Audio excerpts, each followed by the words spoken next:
नमस्कार, स्वागत आहे तुमचं माझ्या यूट्यूब चॅनलमध्ये, ज्याचं नाव आहे स्वामी भक्ती मराठी. श्रावण महिना हा आजपासून सुरुवात झाली आहे आणि या श्रावण महिन्याचं औचित्य साधून तुम्ही 5 शुक्रवार, 11 किंवा 21 शुक्रवार वैभवलक्ष्मी व्रत हे करू शकता. तर ते कसे करावे या संदर्भातीलच माहिती आपण या व्हिडिओमध्ये बघणार आहोत. तर व्हिडिओ स्किप न करता संपूर्ण बघा आणि जे कोणी नवीन असेल या चॅनलवरती तर सबस्क्राईब करा. तर बघा, हे व्रत कोणीही करू शकतं. पुरुष महिला कोणीही हे व्रत करू शकतं. हे व्रत केल्याने आपल्या कितीतरी इच्छा आहे ज्या राहिल्या आहेत, अडकलेले कामे आहेत किंवा संतान प्राप्ती यासाठी देखील तुम्ही हे व्रत करू शकता. वैभव ज्या आपल्या 8 लक्ष्मी आहेत त्यातलीच वैभव लक्ष्मी आहे आणि त्या वैभव लक्ष्मीची कृपा आपल्यावर राहावी, आपल्याही आयुष्यामध्ये वैभव नांदावं म्हणून ही सेवा, हे व्रत आपण करत असतो.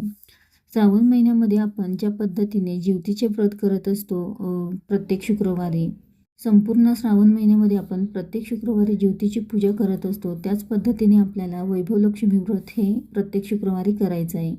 मांडणी अगदी सोपी आहे आणि व्रत हे कोणीही करू शकतं. वाचता येत नसेल तर घरातील कोणीही कहाणी वाचू शकतं. तर हे पुस्तक आहे जे वैभवलक्ष्मी व्रताचं, तर ते कोणत्याही धार्मिक दुकानामध्ये तुम्हाला मिळेल आणि त्यामध्ये देखील संपूर्ण माहिती दिलेली आहे. तसेच महालक्ष्मी अष्टकम, श्री सूक्तमचेही पठण करावे, कनकधारा स्तोत्रमचे पठण करू शकता. तसेच मांडणी ही सकाळी किंवा संध्याकाळी देखील करू शकता आणि तुम्ही एक दिवस सकाळी मांडणी आणि नंतर संध्याकाळी मांडणी या पद्धतीनेही करू शकता. तुम्हाला जेव्हा जमेल तेव्हा तुम्ही मांडणी करू शकता. या पद्धतीने केले तरीही चालेल. तुम्ही गावी गेले तरीही तुम्ही किंवा विटाळ सुतक आले तरीही तुम्ही काय करावे, तर सुतक विटाळ हे 1 महिना जात असतं. त्यामुळे तुम्ही परत नव्याने या सेवेला सुरुवात करा आणि मासिक धर्म असेल तर 4 दिवस स्किप करून तुम्ही पुढे सेवा चालू ठेवू शकता. तर हे व्रत तुम्ही 5, 11, 21 शुक्रवार तुम्ही हे व्रत करू शकता आणि शेवटच्या शुक्रवारी 1, 5, 7 अशा सवाष्णींना भोजन देऊ शकता किंवा तुम्ही रव्याची खीर देऊ शकता. मासिक धर्म आला तर तुमचे 1 किंवा 2 शुक्रवार स्किप होतातच. तसेच गावी जाणार असाल तर तुमच्या मूळ गावी तुम्ही मांडणी करू शकता. तेही तुमचंच घर आहे, त्यामुळे तुम्ही तुमच्या मूळ गावी गेला असाल तर तिथे तुम्ही मांडणी करू शकता. तसेच उपवास करणं जर शक्य नसेल तर तुम्ही उपवास नाही केला तरीही चालेल. मांडणी करून वैभवलक्ष्मीची पूजा करू शकता आणि उपवासामध्ये तुम्ही चहा, दूध, फळं खाऊ शकता. गरोदर असाल तरीही तुम्ही हे व्रत करू शकता. तर मांडणी कशी करावी, तर बघा, एक पाट किंवा चौरंग घ्यायचं आहे, त्यावर लाल वस्त्र टाकायचं आहे. वैभवलक्ष्मीचा फोटो असेल तर तो घ्या किंवा माता लक्ष्मीचा फोटो, मूर्ती असेल तर तो देखील ठेवू शकता. तर तो पाटावर आपल्याला ठेवायचा आहे आणि त्या फोटोसमोरच आपल्याला तांदळाची रास काढायची आहे. त्यावर हळद कुंकू अर्पण करायचं आहे आणि त्यावर आपल्याला एक कलश ठेवायचा आहे. त्या कलशामध्ये पाणी टाकायचं आहे. त्यामध्ये आपल्याला 1 रुपयाचं नाणं, 1 सुपारी, हळद कुंकू, अक्षता आणि 1 फूल अर्पण करायचं आहे. कलशावर समोरील बाजूने कुंकू आणि स्वस्तिक काढायचं आहे आणि 8 दिशांना 8 रेषा आपल्याला खालून वरती याप्रमाणे कुंकवाने ओढायचे आहेत. हे झालं की आपल्याला एक वाटी घ्यायची आहे, त्यामध्ये तांदूळ घ्यायचे आहे आणि त्यामध्ये एक सोन्याची किंवा चांदीचा दागिना टाकायचा आहे. तो नसेल तर 1 रुपयाचं नाणं देखील तुम्ही ठेवू शकता. त्यानंतर तुमच्या घरामध्ये माता लक्ष्मीची मूर्ती असेल, फोटो असेल, ते देखील तुम्ही ठेवू शकता. तसेच श्रीयंत्र असेल तर ते देखील तुम्ही कलशाच्या बाजूने ठेवू शकता. त्यानंतर कलशाच्या समोर आपल्याला गणपती बाप्पांची स्थापना करायची आहे. तर 2 विड्याची पाने घ्यायची आहे, त्यावर तांदूळ ठेवा, हळद कुंकू अर्पण करा आणि त्यावरती गणपती बाप्पांना स्थापन करायचं आहे. गणपती बाप्पांना हळद कुंकू, अक्षता, फुलं अर्पण करायचं आहे. गुळ खोबऱ्याचा नैवेद्य अर्पण करायचा आहे. दुर्वा अर्पण करा आणि त्यानंतर गणपती बाप्पांच्या डाव्या बाजूला 2 विड्याची पानं घ्यायची आहे आणि त्यावर 1 रुपयाचं नाणं, 1 सुपारी ठेवायची आहे.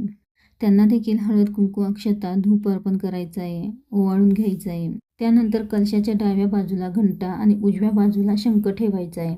त्यासोबतच कोणतंही एक फळ तुम्ही या ठिकाणी ठेवू शकता.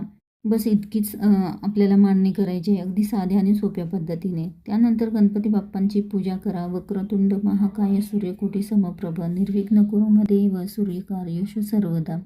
तर आपल्याला हे म्हणायचं आहे. त्यानंतर स्वामीस्तवन म्हणायचं आहे आणि वैभवलक्ष्मी जे वैभवलक्ष्मीचं पुस्तक आहे तर त्यामध्ये आपल्याला त्याच्या पहिल्या पानावर जे आपल्याला लक्ष्मी मातेचा फोटो आहे तर त्यावर जो मंत्र आहे तो आपल्याला म्हणायचा आहे आणि ते म्हणत म्हणतच आपल्याला फोटोला हळद कुंकू अर्पण करायचं आहे. अगरबत्तीने ओवाळून घ्यायचं आहे. त्यानंतर अष्टलक्ष्मी आहेत त्यामध्ये प्रथम येते धनलक्ष्मी माता. तर त्यावर देखील काही मजकूर लिहिलेला आहे, म्हणजे काही मंत्र लिहिलेले आहे, तर ते वाचायचं आहे आणि ते वाचत असतानाच आपल्याला हळद कुंकू अर्पण करायचं आहे. तर हे सर्व पुस्तकामध्ये आहे आणि या सर्व अष्टलक्ष्मींच्या चित्र म्हणजेच फोटो आपल्याला त्या पुस्तकामध्ये आहे प्रत्येक पानावर आणि त्यावरती काही मंत्र देखील लिहिलेले आहेत. तर ते वाचून आपल्याला त्यांना हळद कुंकू अर्पण करायचं आहे. तर अशा अष्टलक्ष्मी आहेत. हे सर्व झाल्यानंतर आपल्याला आपल्या ज्या काही इच्छा आहेत तर त्या पूर्ण व्हाव्या यासाठी काही मंत्र दिले आहेत तर ते पठण करायचं आहे. तसेच जितकं जमेल तितक्या वेळा तुम्ही गायत्री मंत्र पठण करू शकता. त्यानंतर महालक्ष्मी अष्टकं पठण करायचं आहे. 1, 3, 5, 16 किंवा 11 जितक्या जमेल तितक्या वेळा तुम्ही पठण करू शकता. हे झालं की वैभवलक्ष्मीची कहाणी वाचून घ्यायची आहे आणि हे झाल्यानंतर नैवेद्य दाखवायचा आहे. गणपती बाप्पांची देवीची आरती आपल्याला घ्यायची आहे. हे झाल्यानंतर शेवटला एक श्लोक आहे तर तो देखील आपल्याला पठण करायचा आहे. तर अगदी अशा साध्या आणि सोप्या पद्धतीने आपल्याला ही पूजा करायची आहे.